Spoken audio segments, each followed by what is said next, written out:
On the bottom right is the red Terran. For Cosmos Esports, he is souL. Terrible map. No one liked it. No one liked Play 4. No, absolutely not. Absolutely not. That just makes me think of the Paladin's aura ability from Diablo 2. Devotion. Which was quite literally just a life buff. It just healed you. That was all it did. I was thinking you're gonna go with Warcraft, and I was like, Devotion aura. Is that what it's called? No, I'm not. I don't do elves running around in the forest. That's not my jam. Excuse you. That's a human paladin ability. What's wrong with you? Yeah, well, a Diablo Paladin was cooler. Okay, specifically, right. Diablo 2.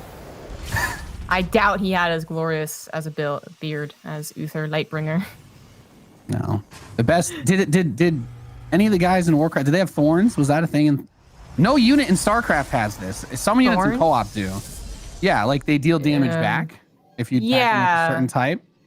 Yeah. Well, okay. I actually don't remember right now. It's been a while since I played Warcraft, and I'm pretty sure it's a spell. My strategy when I was 12 years old was to just wear 7 rings. That gave me. I dealt anyone who attacked me. I couldn't kill anybody myself, but if you attacked me, you would take 1,000% damage of your own attack back against yourself. So I would just join lobbies as a 12-year-old and call people noobs until they came out to fight me and killed themselves in one hit. It was awesome. Wow. Good times. Young Nathanius was super cool. Yeah, I was the cool. So many ears in my chest. It's beautiful. Well, like your opponent's ears. Imagine if you had ears from your opponents you beat in StarCraft. That'd be awesome. I mean, is that actually how you did it in Diablo? No, you literally, that was how you could keep a record of who you beat in PvP. Yeah, their ear would fall off when you killed them. Yeah, it was super metal. That is pretty cool. I mean, my D&D campaign, it's literally how we're keeping track of how much gold my crew gets, is they cut off orc ears. So there you go. I didn't know this is a popular thing. We could make StarCraft a little bit more metal, you know? Be like, oh, I've got 700 Hydralisk horns because this is how many Zerg players I beat, right? You know? Yeah. Something crazy like that. StarCraft can be pretty metal though. Like everyone says like Brood War has like the darker, like grittier graphics, and that's true. But have you ever watched like a Marine get killed by a DT? Some of them get sliced in half and then slowly drop off of their lower body. The legs keep running around. Yeah, no, it's Or when you get hit with like a Baneling acid and you just watch them disintegrate while there's macro style where you're sitting back and not committing with your whole army. Whatever. I don't hate that. But don't sit back and just let the Protoss do whatever.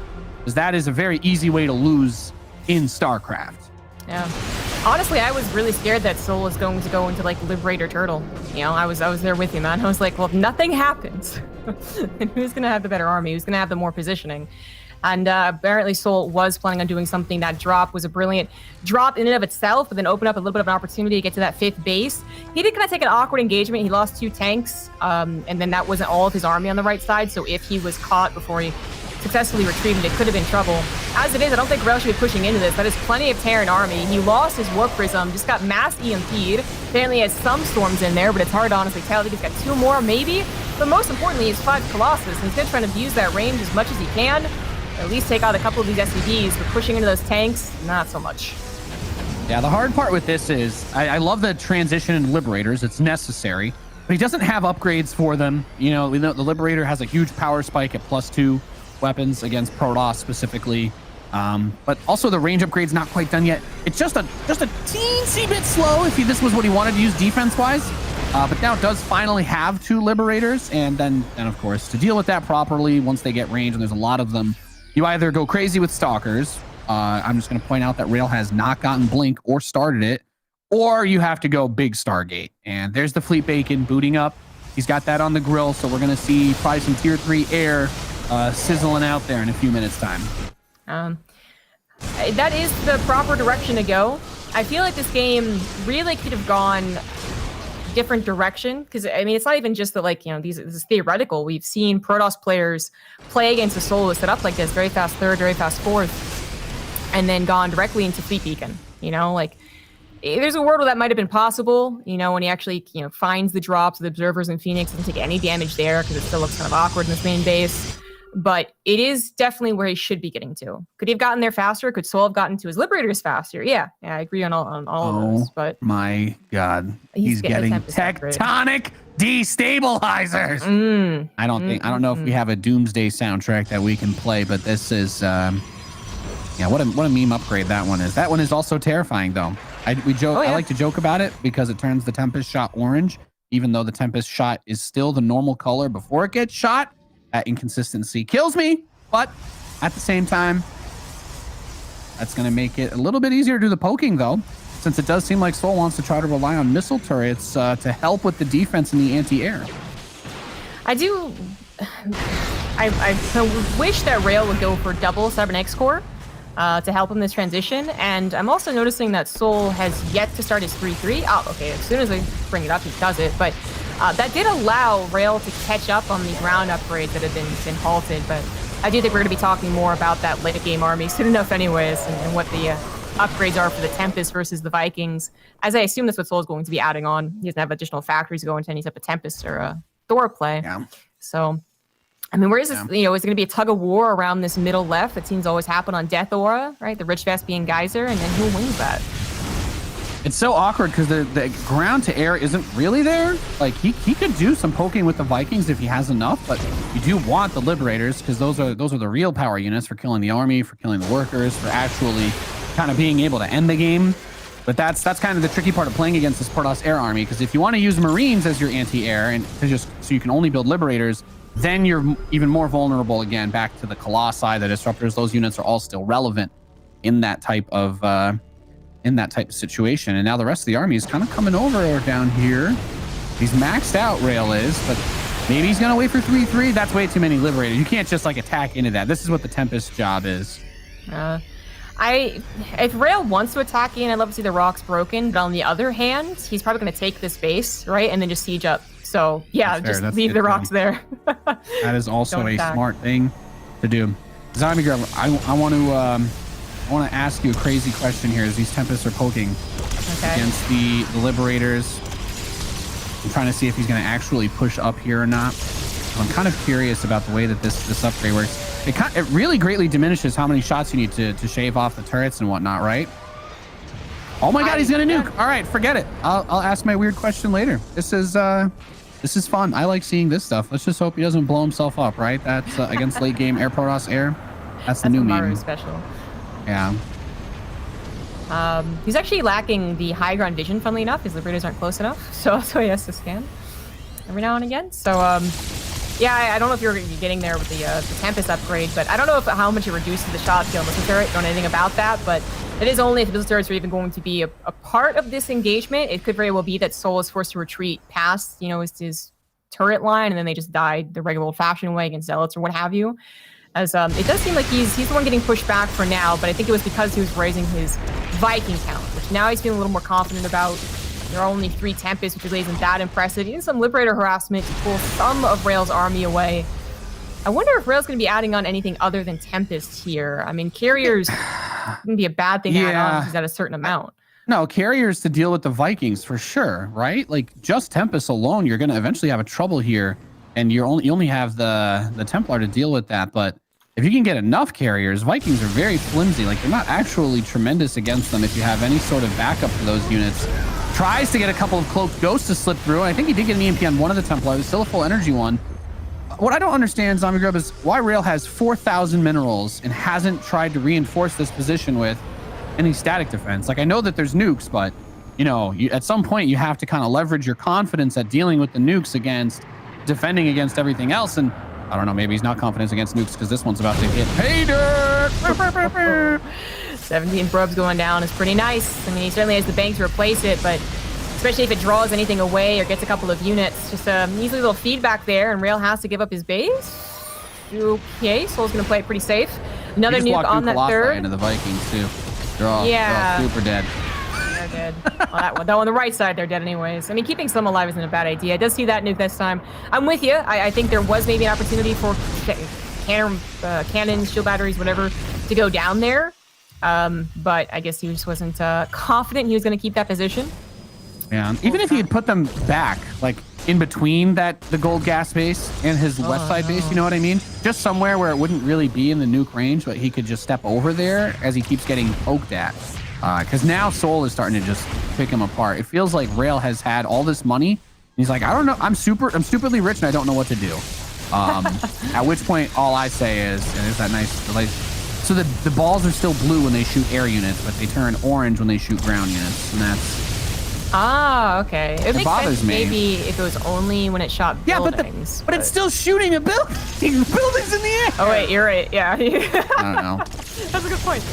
Yeah, that's a mistake. I guess we'll never get it fixed. SCV is being purposefully sacrificed. Don't worry about that. Wants to free up the supply. He's going into battle cruisers, by the way, which I do like. I'm just wondering why Rail hasn't done ye old standard, the new standard thing, which is like, oh, I've got a massive bank and Terran is sieging me in one spot. Why not just blink like 12 DTs onto this planetary? Isn't that what all the cool Protoss kids do now? Absolutely. Everybody's doing blink. Everyone's doing Shadow Stride.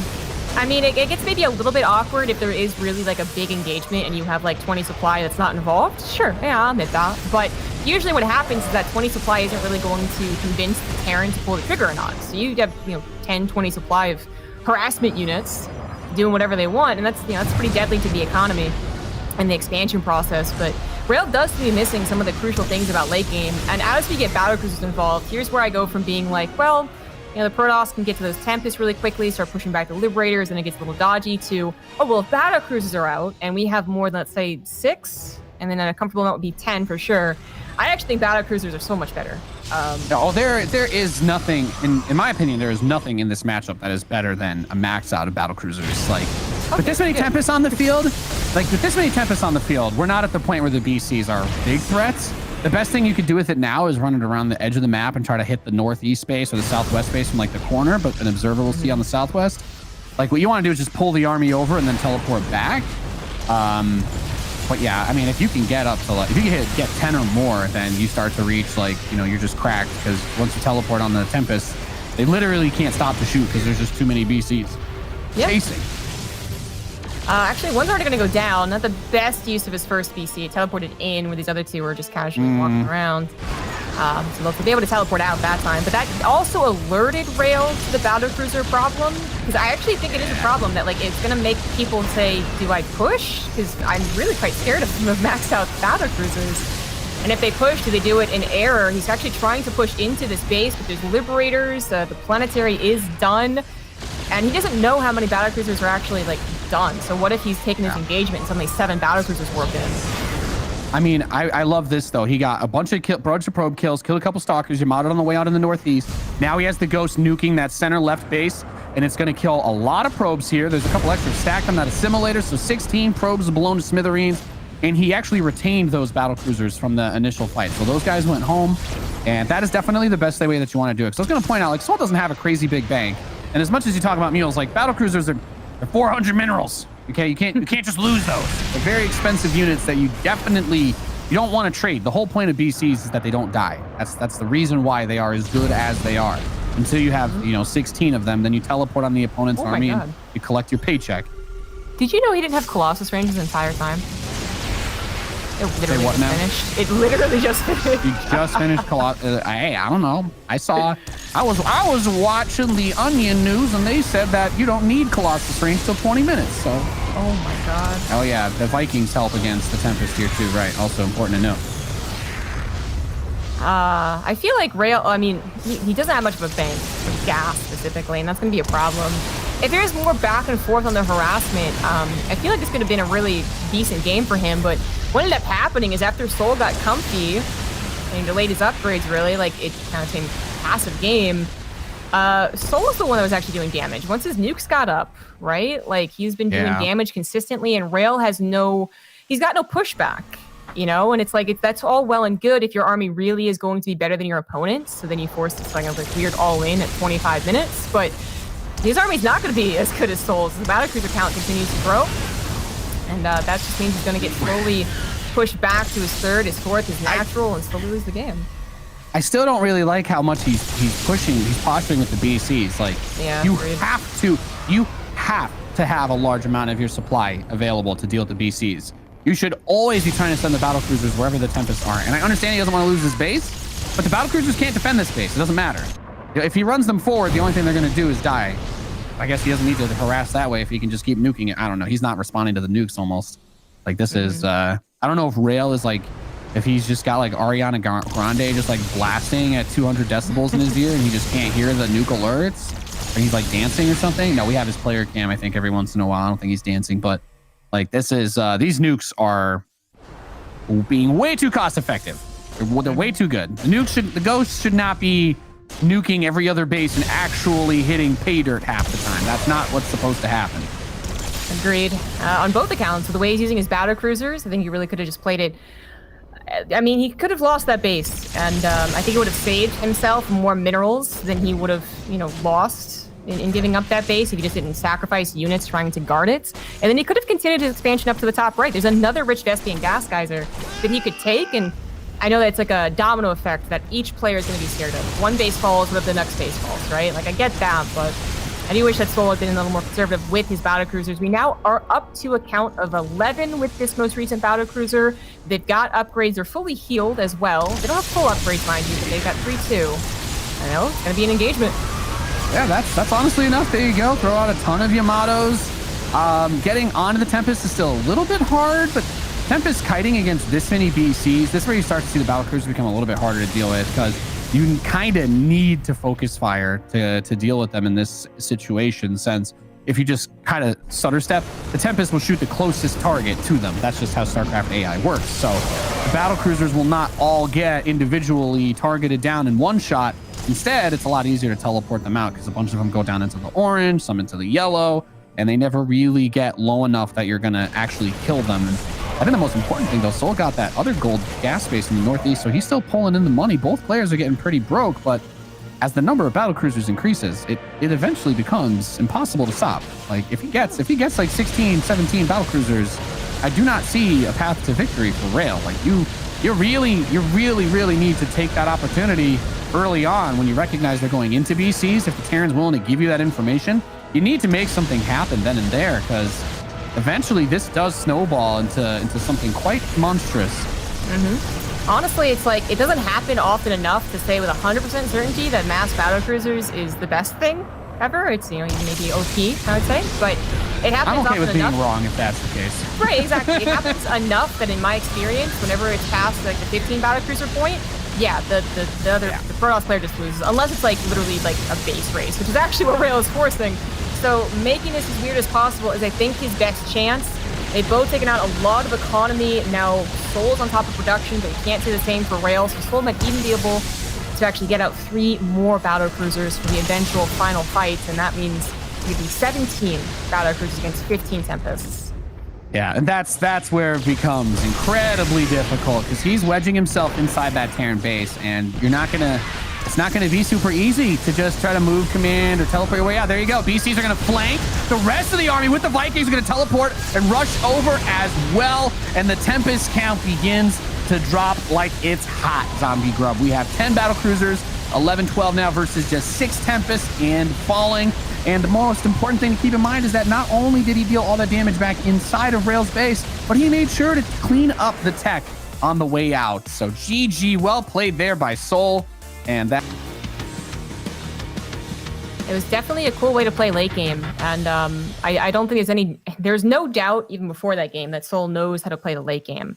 But the doubt usually that comes from us or his opponents find his weakness, I think is more of the mid game, the one where he's he's clearly playing a little more passive, and so they kind of take advantage of that. They might even find a weakness as they continue bopping back and forth, so that he's constantly resieging Liberators. That's usually where we see souL's preference for the late game start to crumble a little bit, because he can't get to a decent number of Liberators, or he can't get to battle cruisers whatsoever. But yeah, absolutely, if you're going to let him get there, he's going to know what to do. I'm wondering if rail is like the opposite problem, where early game, mid game, he's got a handle on it, can't quite crack souL's defense, and that's fair. He was doing a good job defending. But then maybe he doesn't have a lot of experience in the late game, because not many Terran players are that eager to push that angle. Because he did look kind of awkward, and he can play a billion Terrans all he wants, but how many are really going to play like souL and be so eager to get to that stage with souL? You won't play many of them, Zombie Grub. It's an excellent point to bring up, because you're also in that scenario, you're considering the lack of experience that rail is going to have. And I'm not saying that there aren't people in like maybe mid-level that he'll ladder against that will do that, but people on the level of souL that are playing like that, not many. right? Maybe TY. Everybody else just kind of does, and even TY will still do the normal openings, but everybody else is just going to try and kill you before it reaches that stage, right? They're still doing like a 3 ghost timing, right? That's still kind of missed that one last game for a while. But yeah, they're both going to the super late game. This time, Rail also has extended thermal lance. Just want to note that because I was totally oblivious to it missing earlier. And right into the Tempest upgrade too. They know what they want. Hey, that's a valuable thing to be able to just have that wherewithal to just focus on something and go for it. But like, look at this move out on the right side, right? It's not everything, but at the same time, you're still committing way too much in resources to just throw away. Like, he's not banking 1 billion resources. Why not just throw a couple zealots here, throw a couple zealots there? You know, a little chef hammer, a little bam, a little bang. Like, he's moving out some of his most expensive units when he doesn't really have the. I'm not gonna say he's not in a position where he should be comfortable enough to be ready to throw away his Colossi and like his High Templar over here with this army. It's a small force. Like, I feel like souL might just dive on this right here. Okay, the rest of it's coming back, but yeah, I think what might be happening right now is that Rail thinks he's going to find a really turtled souL who's like only 1Aing. We know souL doesn't 1A, but like you get my like point. A mega turtle? Yeah, exactly. And he's like, I'm going to posture, which isn't wrong, but he's actually finding souL doing the exact same thing, which like just the right amount of units so that you're more scared for Rail's army than you are for souL's. You know, like this fight over here. But the storms hit, so it's all good. Yeah, that'll do it. Good EMP. On the backside, if there were about to be a fight, but did not actually hit the High Templar with said EMP, unfortunately. Nice little move on the west side. And here is the thing that I'm still wondering in my mind, Zombie Girl. Why is there not a Dark Shrine? What happened to Rail? He has not jumped on the Dank Templar train, is what I want to know. He's scanning too. He's looking around at these armies. We have that Tempest kind of chipping away at this while the main force tries to push the east side. These choke points are so good for Terran armies, by the way, trying to move around here. Like, getting around those Vikings is so hard because you can't really get the ground units underneath them. But it's just, he's moving out with so much every time he steps away. Really wanting to apply the pressure. And if he's going to consolidate his army and go for it, then, you know, I guess more power to him taking a better fight. But it does feel like he's always got, like, a certain portion of his army that's not really going to break souL. And as you've been saying, just kind of losing army units as he does it. And then also taking damage from harassment that he's not quite capable of clearing up. Just one of those awkward, didn't have enough zealots, And then it went into the main base. Both still going to accrue a bank, and souL is currently down in supply. So if Rail, as I said, is going to consolidate his army, maybe now is the time to actually find something worthwhile. But even then, choke still being too brutal. More Vikings can pop out of nowhere. The sign of where souL wants this game to go. We have medevac speed researching, ladies and gentlemen. That's how you know. That's how you know souL's plans for this game. He is going to be out way past curfew with the trajectory that this game is on right now. However, if I was gonna say anything though, like he's not making that move into battle cruisers yet, right? So this is still a really good position for Rail to put this pressure on, and he's starting to build up a bit of a bank. I like the amount of cannons and whatnot he's been trying to get back home. If he can do anything about the nukes, that of course would be really nice, because this is how I imagine souL plans to fight his claws way back into this one if he takes a bad fight. But that's what gives him that window to make the transition in that last game.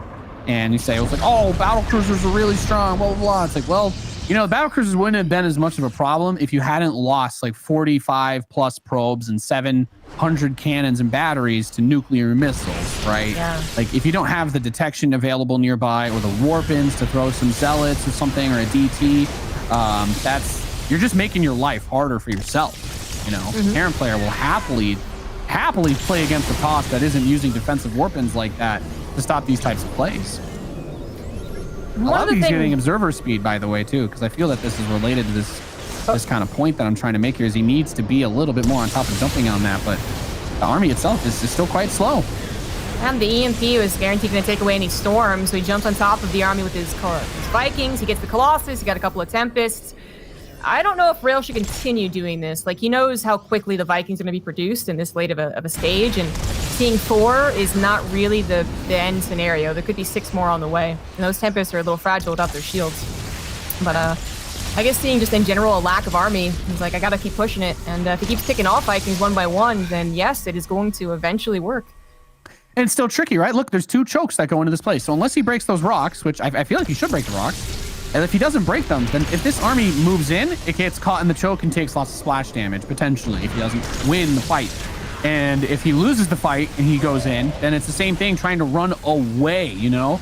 Like, he doesn't actually have the disengage opportunity moving through that choke point too if he gets overwhelmed. Now, like I said, that's if he gets overwhelmed. The Tempests are doing a great job. The Viking count is going up very slowly. It's only building 4 at a time. There are 4 Tempests being built at a time.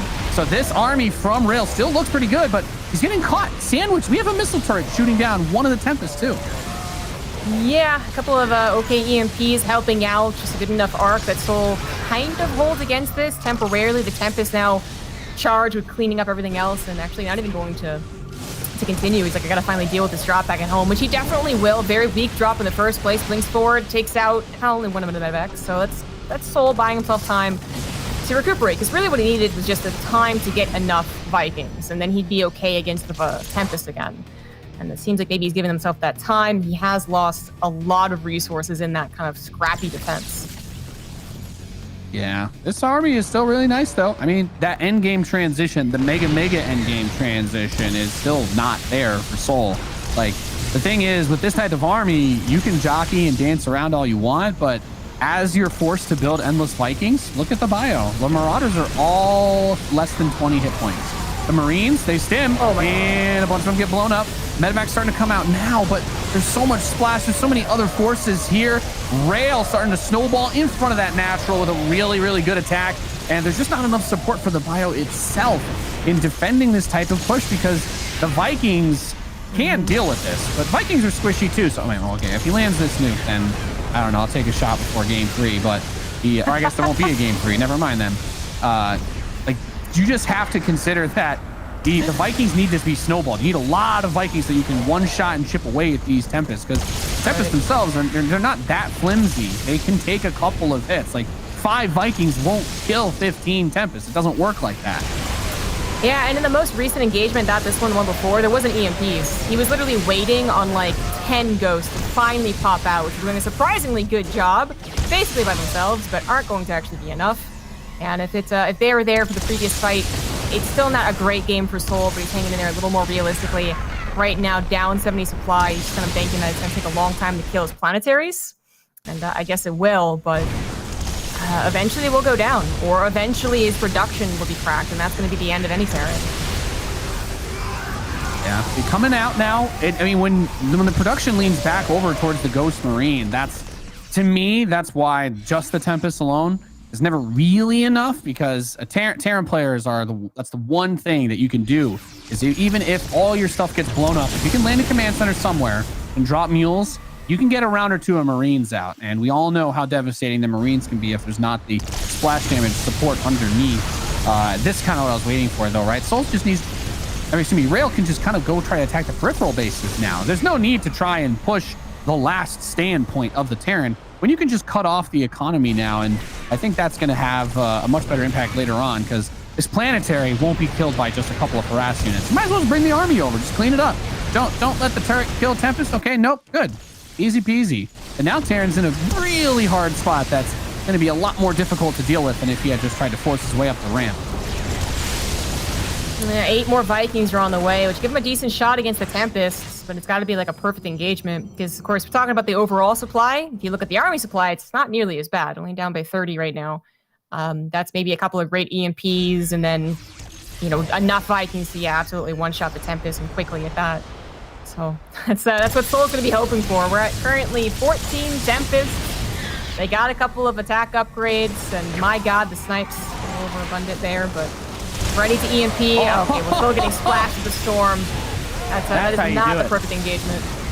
That was a beautiful storm to drop onto the ramp, but even still, you can see where the fragility of this army comes together as he's just cranking out Marines, Ghosts, and the Vikings. The medevac count's not really high. The few medevacs that are there don't really have much energy, but when you trim away the Tempest count like this, all of a sudden those more ground-based, using the tanks or the bunkers become a little bit more impactful again. And souL did get that northwest planetary, but we can see that the rest of his bases are mining out. The income's not really there. This was a really well-played game by Rail. Yeah. souL not being able to get to that transition point for BCs, I think, helps pretty tremendously. Like he definitely did a lot better job of mitigating the damage that he would have taken from the nukes, for example. And there's another thing about this game. I kept thinking it was going to be over, so I didn't go into it, but got a couple more minutes, I suppose. I feel like the map did eventually play into weakening souL's style of play. On Death Aura, not only do you have 4 bases that are easy, he didn't have difficulty on this map either, but 5th base is a bit easier, and then the 6th base, I think, is also, it starts to help not just, it's pushing into your opponent while also defending your bases, right? That's the ideal thing for, like, I think Terran in general. If they can push into their opponent while also expanding, they're going to be really hard to break, and they're going to consistently be scary as they move their siege units closer and closer. Or I feel like Oxide, it very much is, if you're on the left, you're on the left. If you got to get over to the right, then it's going to take forever. And I think Rail was kind of able to use that a little bit more with his movement. It wasn't, like, super severe. He never got up to those 20 DTs, but it felt like souL just couldn't move forward with expansions and engagements. He was always reacting to Rail's movements, and that's probably what Rail was trying to do last game too, would have liked to do last game too, but it just ended up being that tug of war around that Rich Vespian that didn't go in his way. So I think the map really played into this. Rail still needs to be careful not to somehow throw this game with the armor supplies being as close as they are, but I do think it's safe to say that Rail would have to do something tremendous to throw this game away. Well, if this landed Viking single-handedly kills every single probe at this expansion, I may start to become a believer. But when you're down 40 army supply to a Protoss player, you don't have momentum. You don't really have any way to strike a killing blow. And even stuff like this, like these cannons and batteries he's building outside the PF, maybe he was thinking about it for a siege, but in a base trade scenario, that could end up being a game winner too. That's one of the other reasons why I was talking about how Rail definitely needed to try and actually set that up with the cannons and the batteries in the last map, so you could kind of prevent that position from being so easy to just throw a couple units at. You want to force souL to bring everything in order to take down one of these bases. And that way, the army, if you have the vision, if you're able to keep tabs on where the Terran player is going, you can zone them out and prevent them from, being able to just kill your base and run away. Force him to at least trade something, because with the amount of money he's making, yeah, he can't really afford to trade, and that's it. Rail just takes the game. Protoss player representing our boy War D. He is Rail.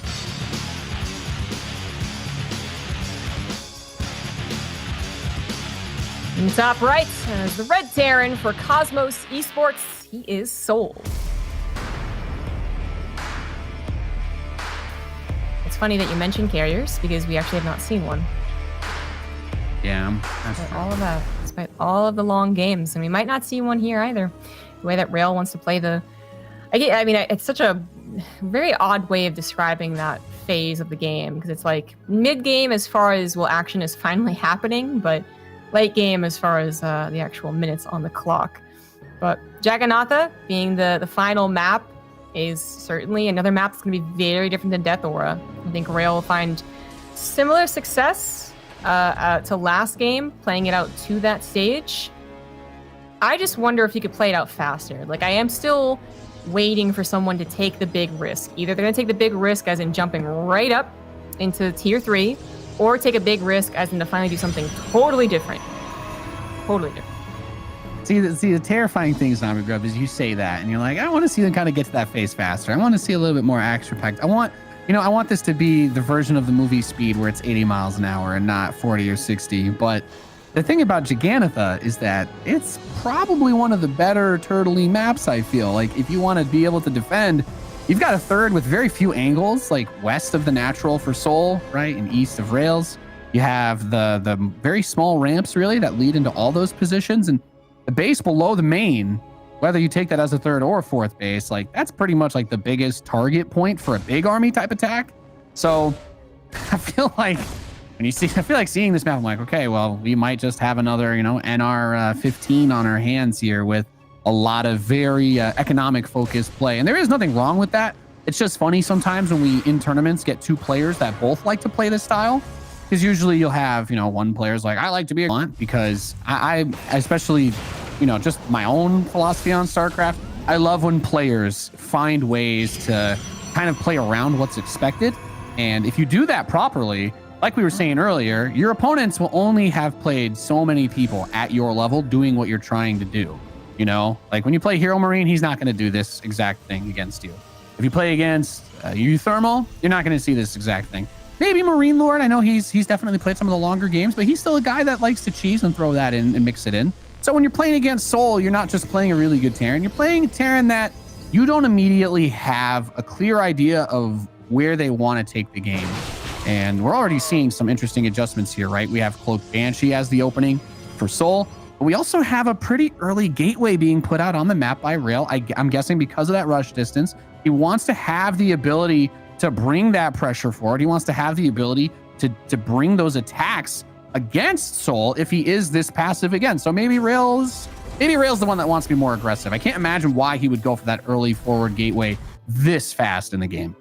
It is a bit of an odd timing for an early gateway, isn't it? Like if he had a robo done with 2 other gateways and he's hiding a 4th, you know, and hiding his 3rd in his main, hiding his 4th elsewhere on the map, I could see him trying to do a 4-gate blink attack and really push it. But I mean, it is going to be 4-gate blink. It just won't have a warp prism. So the high ground vision is a guarantee with the Stargate opener. That's not the problem. The problem would be that he wouldn't be able to reinforce if he actually finds an opening. So, I mean, souL has been preparing for like most things, even without necessarily scouting it. But this game seems like he is, again, like kind of prepared. That main base may be a little bit tricky, but he's going to have 2-3 tanks actually. And his Banshees are about to do some serious damage because Rail never scouted it. Yeah, there's no shield batteries at all either. Even the blind ones you kind of expect from a lot of players in the natural are not there. So he's able to get the one Banshee in the main, 1 Banshee in the natural. And we're going to see probably at least 10 if he goes back for that weak one. Okay, well, the other Banshee on the tail end is going to deal with this just fine. And I do like the Banshees being split because of the Stargate opening, especially that you have come to expect in this matchup. Like the Robo is there. He has the ability to have actual stable detection. But just the fact that souL can kind of make that adjustment to say, well, okay, no shield batteries is obviously like hitting the lottery when you're doing a Banshee harass versus a Protoss, but because you usually need to have the 2 of them together. But even if he had gotten like the Revelation with the Oracle, he could never have gotten more than 1 of the Banshees, right? So I do like to see that. But he's got a lot of money banked up. He's getting charged, still building some probes. I'm wondering if now he wants to try to use that forward gateway or if he's just like, I don't know, I've taken too much damage. I need to set back and just try to spam out probes or chrono boost. I think it's the latter. I think he uses Blink Stalkers to delay if he can, but it doesn't seem like it's going to be possible with bunkers and tanks sieged up.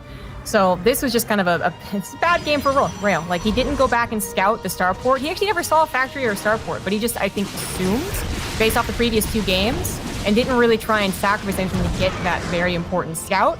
Because if he had, then these Blink Stalkers, he doesn't, he has a kind of awkward gateway out, but maybe he has his Blink Stalkers in position or just a shield battery. Exactly. But it's not just awkward in that he took damage from the Banshees. It's awkward that he planned an aggressive attack and was unable to do anything with it. So he's really been hit twice to his economy, one with himself and one with his opponent. You got the 1 Marine in there, chilling in the natural. He's going to gun down 1 probe. He's going for 2. Nope, Zealot cuts him in half. Shame, bad way to go out. But the rest of the army for souL is now making its way over Zombie Grub. And one of the things you were talking about earlier, the siege tanks, there are plenty of them. Charge is just barely going to finish in time for this, I think. I don't believe there's a crazy number of Zealots, but there might just be too much bio with the tank support for Zealots alone to do it, because the Stalkers are all non-factor. With 4 tanks, they all gonna die if they try to actually fight against this. Yeah. Yeah, GG. that's it. He just taps out.